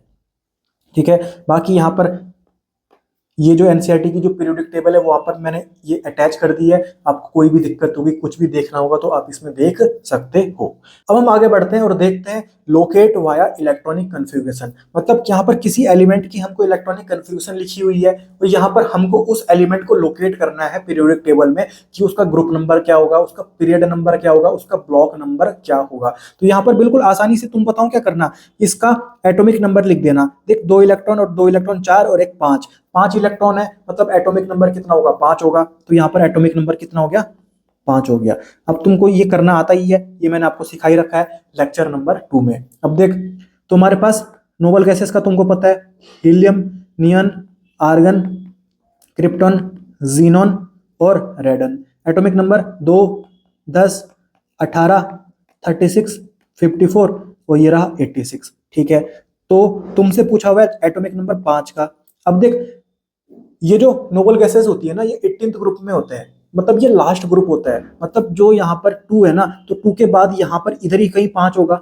ठीक है, क्योंकि 5 अपने से पूछा हुआ है, तो 5 इस वाली लाइन में आएगा, इस वाली पीरियड में आएगा। ठीक है, तो ये कौन सा पीरियड है, अपना सेकंड पीरियड है। तो पीरियड का नंबर आ गया मेरा, पीरियड कितना हो गया सर, सेकंड हो गया। ठीक है, अब बात करते हैं अपन ग्रुप की। ठीक है, हमको पता है कि जो सेकंड पीरियड होता है उसमें डी ब्लॉक तो होता नहीं है। ठीक है, तो 2 के बाद 3 वाला एटॉमिक नंबर और 4 वाला एटॉमिक नंबर तो किस में आएगा, एस ब्लॉक में आ जाएगा। फिर उसके बाद डी ब्लॉक होता नहीं है यहाँ पर। फिर 13th ग्रुप से अपना पी ब्लॉक स्टार्ट होता है, तो यहाँ पर 5 वाला एटॉमिक नंबर आएगा। तो यहाँ पर हमसे 5 वाला एटॉमिक नंबर ही तो पूछा हुआ था, तो इसका ग्रुप नंबर क्या होगा सर, 13th होगा। क्या होगा इसका ग्रुप नंबर, 13th होगा। तो ग्रुप लिख दिया मैंने 13। और यहाँ पर ये जो 13 है कौन से ब्लॉक का एलिमेंट होगा, कॉमन सेंस की बात है, पी ब्लॉक का एलिमेंट होगा। कौन सी ब्लॉक का, पी ब्लॉक का एलिमेंट होगा। ठीक है, तो इस तरीके से तुम यहाँ पर इलेक्ट्रॉनिक कन्फिग्रेशन से भी कहीं ना कहीं किसी एलिमेंट को लोकेट कर सकते हो। ठीक है, अगला क्वेश्चन देखते हैं, जहां पर तुम्हारे पास एक इलेक्ट्रॉनिक कन्फ्यूजन लिखी हुई है। तुम कुछ मत करना, तुम कहीं ना कहीं यहाँ पर टोटल इलेक्ट्रॉन्स काउंट कर लो, या फिर मैं बोलूं कि एटॉमिक नंबर निकाल लो। तो देख 2 और 2 4 और 6 10 12 18 21 और एक 24। तो यहाँ पर जेड की वैल्यू कितनी है सर? 24 है। कितनी है सर? 24 है। ठीक है, तो तुम्हारे पास, तुमको ये नोबल गैसेस का पता है, ठीक है, तो 24 देख, 24 वाला इस वाली लाइन में आएगा। ये वाला कौन सा पीरियड है अपना? फर्स्ट, सेकंड, थर्ड, फोर्थ, मतलब पीरियड का नंबर आ गया सर 4। अब ग्रुप की अगर बात करें अपन, फोर्थ पीरियड में क्या तुम्हारा, डी ब्लॉक आता है? यस सर, डी ब्लॉक आता है। ठीक है, तो देख 36 के बाद, सॉरी 18 के बाद 19 और 20 वाले जो एटॉमिक नंबर है वो तो तुम्हारे एस ब्लॉक में आएंगे। ठीक है, फिर 21, 22, 23 और 24, ये जो 24 मुझे निकालना था, ये देख, ये थर्ड ग्रुप में, ये फोर्थ ग्रुप में, ये फिफ्थ ग्रुप में और ये सिक्स्थ ग्रुप में। तो यहाँ पर मेरा ग्रुप का नंबर आ गया कितना? 6 आ गया। मतलब जो एटॉमिक नंबर 24 था वो ग्रुप नंबर 6 का एलिमेंट रहा होगा। ठीक है, और 24 यहाँ पर ग्रुप नंबर 6 आ गया। ग्रुप नंबर 6 कौन से ब्लॉक का एलिमेंट होता है सर? यहाँ पर कौन सा ब्लॉक होगा? ये अपना डी ब्लॉक एलिमेंट होगा। कितना सिंपल है, यहाँ पर तुम इलेक्ट्रॉनिक कन्फिग्रेशन से भी कहीं ना कहीं किसी भी एलिमेंट को लोकेट कर सकते हो पीरियोडिक टेबल में। कोई भी इसमें रॉकेट साइंस नहीं है, बिल्कुल आसानी से आप कर सकते हो। यहाँ पर एक और एग्जाम्पल देख, जीनोन लिखा हुआ है, तो जीनोन का एटॉमिक नंबर हमको पता है 54 है। 54 में 7 प्लस और कर कितना हो गया? 61 हो गया। 61 में 1 प्लस और कर 62 हो गया, और 62 में 2 और प्लस कर 64 हो गया। ठीक है, ठीक है, अब ध्यान से देख, 64 है ना, अब 64 तेरे को पता है भाई, ये तो लेंथनाइड है, क्योंकि 58 एटॉमिक नंबर से 71 एटॉमिक नंबर तक तो लेंथनाइड सीरीज होती थी। लेंथनाइड सीरीज थर्ड ग्रुप का एलिमेंट होता है, थर्ड ग्रुप के। ये सारे कौन से ग्रुप के होते हैं सर? थर्ड ग्रुप के होते हैं। ये कहीं ना कहीं कौन से ब्लॉक का आएगा सर? ये डी ब्लॉक का होगा। ठीक है, ये कौन से पीरियड में होगा सर? लेंथनाइड अपने कौन से पीरियड में होते हैं सर? 6th पीरियड में होते हैं। कौन से पीरियड में होते हैं? 6th पीरियड में होते हैं। ये बात अपने को पहले से ही पता है, तो बिल्कुल आसानी से तुम लोकेट कर सकते हो, कोई दिक्कत होने वाली नहीं है। बाकी अगर तुमको डायरेक्ट तुमको अगर एटॉमिक नंबर दे दिया जाए और बोल दिया जाए कि इसको लोकेट करो, मतलब इसका पीरियड नंबर बताओ, ग्रुप नंबर बताओ या फिर ब्लॉक नंबर बताओ, तो तुम वापस आसानी से कर सकते हो। अगर एटॉमिक नंबर 27 है ना, ठीक है, तो मैंने यहाँ पर क्या लिखा? नॉर्मल गैसेस का लिख दिया मैंने, helium, neon, argon, krypton, xenon, radon. 2, 10, 18, 36, 54, 86। अब ध्यान से देख, जो 27 है, तो 27 तुम्हारा इस वाली लाइन में ही तो आएगा। ठीक है, 18 यहाँ पर था, तो 19 और जो 20 है वो तो कहीं ना कहीं एस ब्लॉक के एलिमेंट हो जाएंगे। सॉरी। ठीक है, फिर 21, 22, 23, 24, 25, 26, 27, ये बताना है अपने को। ये थर्ड ग्रुप का, फोर्थ ग्रुप का, फिफ्थ ग्रुप का, सिक्स्थ ग्रुप का, सेवंथ ग्रुप का, एट्थ ग्रुप का और ये 9th ग्रुप का। तो जो ये अपना 27 वाला एटॉमिक नंबर है वो कौन से ग्रुप का होगा सर? 9th ग्रुप का होगा। कौन से पीरियड का होगा? First period, second period, third period और ये फोर्थ पीरियड का होगा। कौन से ब्लॉक का होगा? ऑब्वियस सी बात है, डी ब्लॉक का होगा, डी ब्लॉक का। तो ये कितना सिंपल है यार, बिल्कुल आसानी से तुम लोकेट कर सकते हो। वहीं अगर मैं बात करूं इसकी 19 की, ठीक है, तो यहां पर देख, ये 18 यहां पर दिख रहा है तुमको, मतलब 19 वाला तुम्हारा यहां पर आ जाएगा। तुमको पता लग गया कि सर ये तो फर्स्ट ग्रुप का है, सर ये तो फर्स्ट ग्रुप का एलिमेंट है, सर ये तो एस ब्लॉक का एलिमेंट है, सर ये तो फोर्थ पीरियड का एलिमेंट है।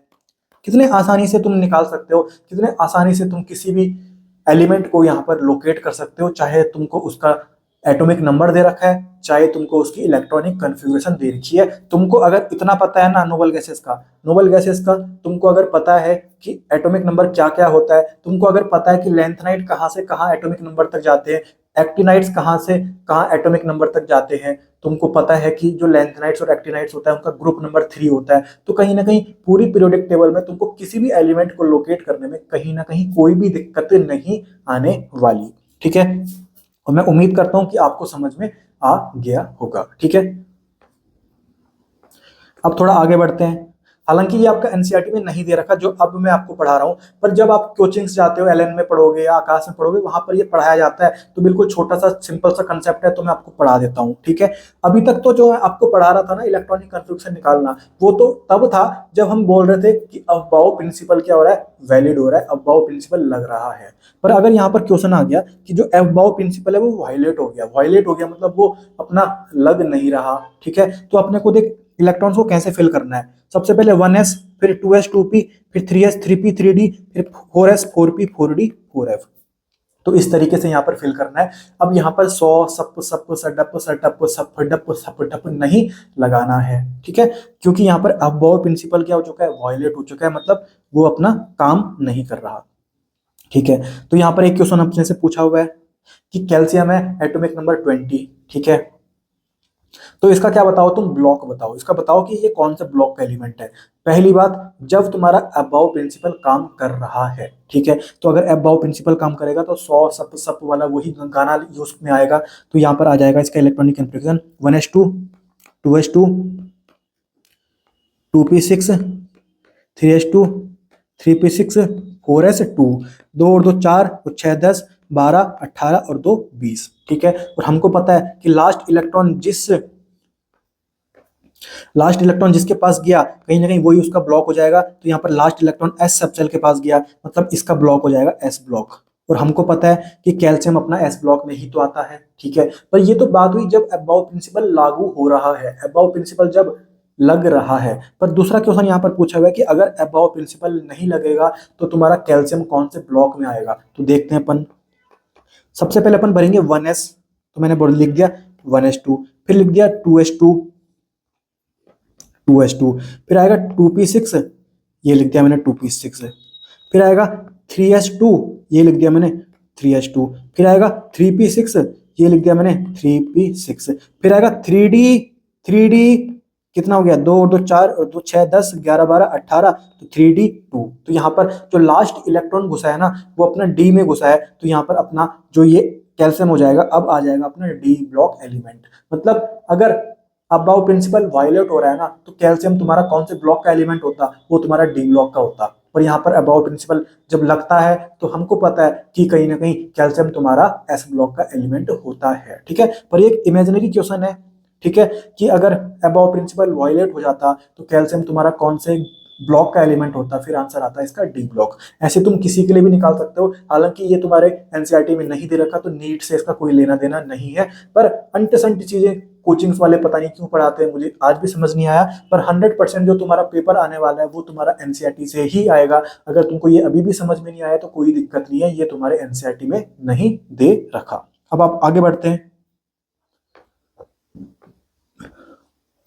अब कुछ यहाँ पर शब्द हैं जो तुमको कहीं ना कहीं पूरी इनऑर्गेनिक केमिस्ट्री में यूज में आ सकते हैं, तो मैं आपको उनको क्लियर करा दूं जो कंफ्यूजन हमको होता है। तो देख, जो सबसे बाहर वाला सेल होता है ना, जो सबसे बाहर वाला सेल होता है वो होता है अपना आउटर मोस्ट सेल, उसको बोलते हैं अपन वैलेंस सेल। क्या होते हैं, बोलते हैं उसको वैलेंस सेल बोलते हैं, ठीक है। अब जो वैलेंस सेल के अंदर वाला सेल है, वैलेंस सेल के अंदर वाला जो सेल होगा उसको बोलते हैं अपन पेनल्टीमेट सेल। क्या बोलते हैं, पेनल्टीमेट सेल। ये लिख दिया मैंने, आउटर मोस्ट सेल से अंदर वाला सेल, ठीक है। मतलब जो वैलेंस सेल है, मतलब जो आउटर मोस्ट सेल है उसके जो अंदर वाला सेल होगा वो होगा अपना पेनल्टीमेट सेल, ठीक है। और जो पेनल्टीमेट सेल के भी अंदर वाला सेल होगा उसको बोलेंगे पर anti penultimate shell.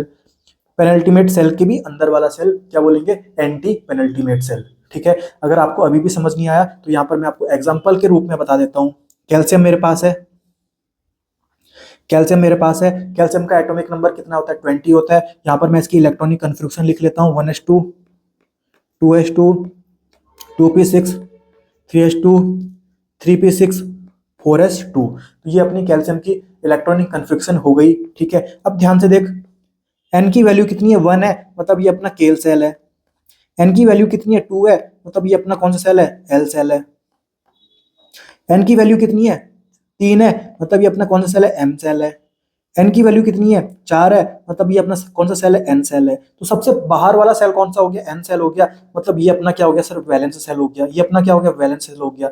Valence shell के अंदर वाला सेल कौन सा है सर, एम सेल है, मतलब ये अपना पेनल्टीमेट सेल हो गया। और पेनल्टीमेट सेल के भी अंदर वाला सेल कौन सा है सर, एल सेल है, मतलब ये अपना एंटी पेनल्टीमेट सेल हो गया। समझ में आ गई बात। तो कोई अगर तुमसे पूछे, जैसे कैल्शियम तुमको दे देता और बोल देता कि इसके पेनल्टीमेट सेल में कितने इलेक्ट्रॉन है, तो तुमको देखना कि इसके एम वाले सेल में कितने इलेक्ट्रॉन है, 6 और 2, आंसर आ जाता 8, ठीक है। तो ऐसे क्वेश्चन भी अगर तुम्हारे पास आएंगे तो तुमको पता होना चाहिए कि इनको कैसे अप्रोच करना है, तो तुम आराम से अप्रोच कर सकते हो, कोई दिक्कत तुमको नहीं आने वाली। हालांकि ये चीज आपकी नीट में नहीं पूछी जाती, पर अगर पूछी जाएगी तो वो आपको एटॉमिक स्ट्रक्चर चैप्टर में पूछी जाती है। और आप आज के बाद अगर ऐसा कोई क्वेश्चन आएगा तो तुम उसको बिल्कुल चंद सेकंडों में सॉल्व करने वाले हो, कोई दिक्कत नहीं है। अब हम आगे चलते हैं।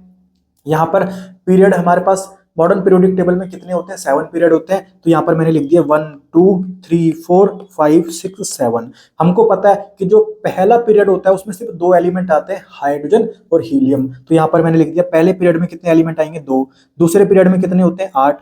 तीसरे पीरियड में भी 8। चौथे पीरियड में अपना डी ब्लॉक स्टार्ट हो जाता है, तो वहां पर कितने एलिमेंट आ जाएंगे? 18 आ जाएंगे। फिफ्थ पीरियड में भी अपना डी ब्लॉक होता है, तो वहां पर अपना 18 एलिमेंट्स होंगे।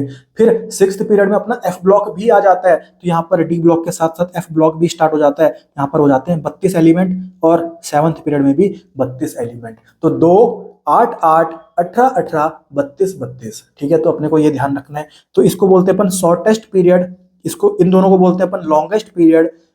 इसको बोलते हैं शॉर्ट पीरियड, इसको भी बोलते हैं शॉर्ट पीरियड। इसको बोलते हैं लॉन्ग पीरियड, इसको भी बोलते हैं लॉन्ग पीरियड। ठीक है, तो ये अपने को ध्यान रखना है। बाकी एक इमेजिनरी क्वेश्चन वापस से यहाँ पर आ गया कि अगर तुम्हारे पास पीरियड 8 होता ना, अगर तुम्हारे पास 8 पीरियड भी होता तो उसमें आते तुम्हारे 50 एलिमेंट। अगर तुम्हारे पास 9th पीरियड होता तो उसमें भी आते 50 एलिमेंट। अगर तुम्हारे पास 10th पीरियड होता तो उसमें आते अपने 72 एलिमेंट्स। और अगर तुम्हारा 11th पीरियड भी होता ना तो उसमें आते तुम्हारे 72 एलिमेंट्स। तो ये तुम्हारा एक इमेजिनरी क्वेश्चन है, इसको तुम ध्यान रखना। हालांकि इसका क्वेश्चन नीट में नहीं आने वाला, पर ये कोचिंग में पढ़ाया जाता है, इसलिए मैंने आपको यहाँ पर बता दिया।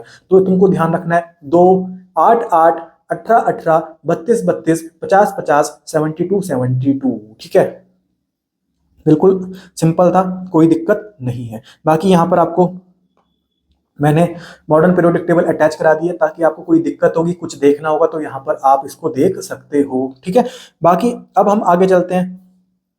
अब देख, ये अपना क्या है सर? 4th पीरियड है ना पूरा, ये अपना पूरा 4th पीरियड है। तो जो 4th पीरियड में डी ब्लॉक क्या स्टार्ट हो जाता है? क्या 4th पीरियड में क्या डी ब्लॉक स्टार्ट हो जाता है? Yes sir. तो ये अपना 4th पीरियड का डी ब्लॉक। ठीक है, तो 4th पीरियड का जो डी ब्लॉक है, तो इसका पीरियड नंबर क्या है? 4th है। पर डी ब्लॉक में अपन n-1 करते हैं ना, तो इसको मैं बोलूंगा 3D सीरीज। क्या बोलूंगा? 4th पीरियड है, पर यहाँ पर 4 में से एक माइनस करना पड़ेगा, तो यहाँ पर मैं बोलूंगा इसको 3D सीरीज।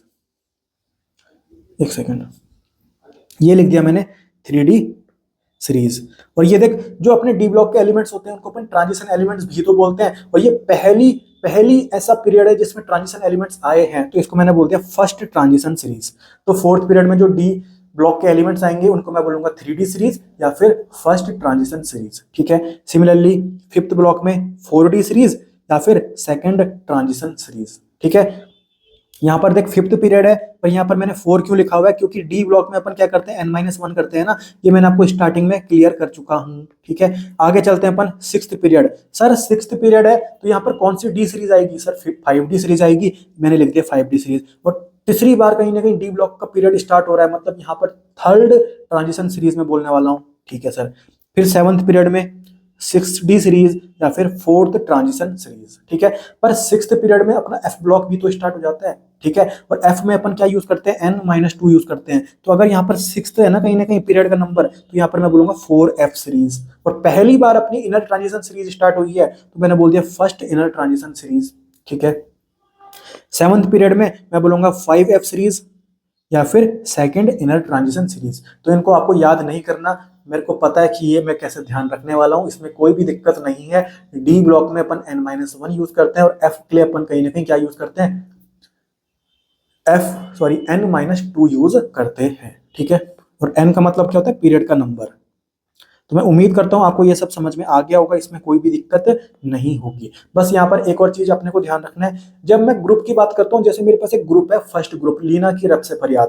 यहाँ पर मैंने लिख दिया देख, लीना की रब से फरियाद। ऐसा तुम कोई सा भी ग्रुप ले सकते हो, यहाँ पर मैंने एग्जाम्पल के तौर पर फर्स्ट ग्रुप ले लिया है। ठीक है, तो यहाँ पर जब तुम इसकी इलेक्ट्रॉनिक कन्फ्यूजन लिखोगे ना हर एलिमेंट की, यहाँ पर फर्स्ट ग्रुप के, तो यहाँ पर जो तुम्हारा लास्ट वाला जो वैलेंस सेल का है ना, जो तुम्हारा वैलेंस सेल है ना लास्ट में, उसमें इलेक्ट्रॉन क्या होने वाला है? सेम होने वाला है। तो देख, वैलेंस सेल में यहाँ पर एक इलेक्ट्रॉन है, वैलेंस सेल में यहाँ पर एक इलेक्ट्रॉन है, वैलेंस सेल में एक इलेक्ट्रॉन है, वैलेंस सेल में एक इलेक्ट्रॉन है, वैलेंस सेल में एक इलेक्ट्रॉन है, वैलेंस सेल में एक इलेक्ट्रॉन है। मतलब जब ग्रुप की बात करते हैं अपन, तो वहां पर जितने भी एलिमेंट्स होंगे उनके वैलेंस सेल में हमेशा सेम नंबर के इलेक्ट्रॉन्स होने वाले हैं।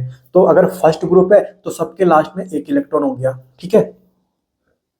वही बात मैंने यहां पर लिखी हुई है, ग्रुप में इलेक्ट्रॉनिक कन्फिग्रेशन का खेल। In a group valence shell electrons क्या होने वाले, हमेशा सेम होने वाले हैं। और वैलेंस सेल का पता कैसे लगता है, मैक्सिमम नंबर ऑफ एन। यहां पर अगर बात करें एन की मैक्सिमम वैल्यू कितनी है, 2 है, तो ये अपना 2 क्या हो गया, वैलेंस सेल हो गया।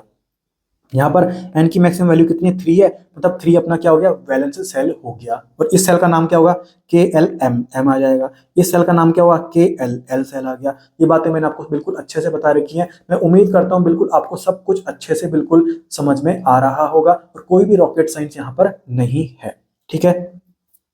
अब ध्यान से देख, नोबल गैसेस के फॉर्मेट में लिखना सीख। ऑब्वियसली मैंने आपको इलेक्ट्रॉनिक कन्फिग्रेशन नोबल गैसेस के फॉर्मेट में लिखना सिखा रखी है, पर यहां पर मैं आपको वापस सिखा देता हूं, कोई दिक्कत नहीं है।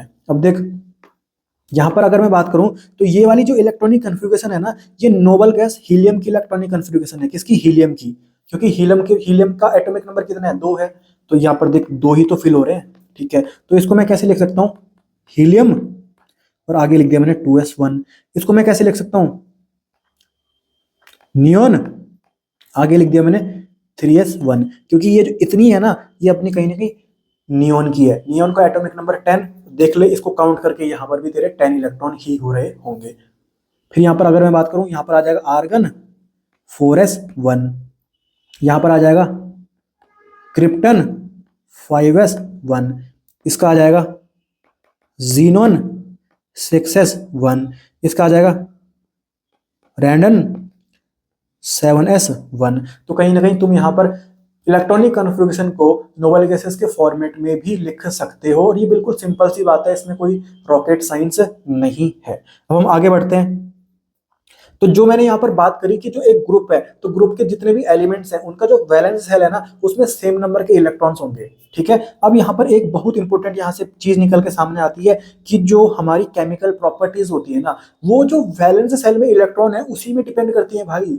मतलब वैलेंस सेल में जो इलेक्ट्रॉन्स होंगे ना, उसी में अपनी most of the chemical properties depend करती हैं। और जब मैं ग्रुप की बात करूं तो यहाँ पर तो वैलेंस सेल में सेम नंबर के इलेक्ट्रॉन्स हैं, तो मैं बोल दूं क्या कि जो ग्रुप है ना, वहां पर जो most of the chemical properties रहने वाली है वो सेम रहने वाली है। तो वही बात मैंने यहाँ पर लिखी हुई है कि ग्रुप में most of the chemical properties same रहेंगी, क्योंकि ग्रुप में कहीं ना कहीं वैलेंस सेल में इलेक्ट्रॉन्स क्या होते हैं, सेम होते हैं, ठीक है। तो ये यहाँ पर मैंने आपको बता दिया। अब आपको क्या करना है, ये पूरा एनसीईआरटी का पैराग्राफ रीड करना है, जितना भी मैंने यहाँ पर दे रखा है। आपको हर चीज मैंने बता रखी है, सब कुछ आपको अच्छे से समझ में आ जाएगा, कोई भी दिक्कत आपको नहीं होने वाली जब आप इस पैराग्राफ को रीड करोगे। तो मैं उम्मीद करता हूं आपको आज का लेक्चर समझ में आ गया होगा, और इलेक्ट्रॉनिक कन्फिग्रेशन से रिलेटेड आपको कोई भी दिक्कत, कोई भी डाउट, कोई भी कंफ्यूजन आपके दिमाग में नहीं होगा। पर फिर भी आपको कोई डाउट या कोई कंफ्यूजन आपके मन में रहता है इस लेक्चर के रिगार्डिंग, तो आप कमेंट सेक्शन में पूछ सकते हैं। बाकी आपकी कोई क्वेरी, आप कुछ पूछना चाहते हो तो कमेंट सेक्शन में जरूर पूछना। बाकी लेक्चर कैसा लगा आप कमेंट सेक्शन में जरूर बताना। बाकी मिलते हैं अगले लेक्चर में, तब तक के लिए टाटा बाय बाय, जय हिंद। बनूं मैं हिस्ट्री, फोकस ऑन विक्ट्री, काम करूं डेली। कहते हैं लोग सुनूं सिर्फ मेरी मंजिल ना गहरी, मानूं ना हार, ये दिल पर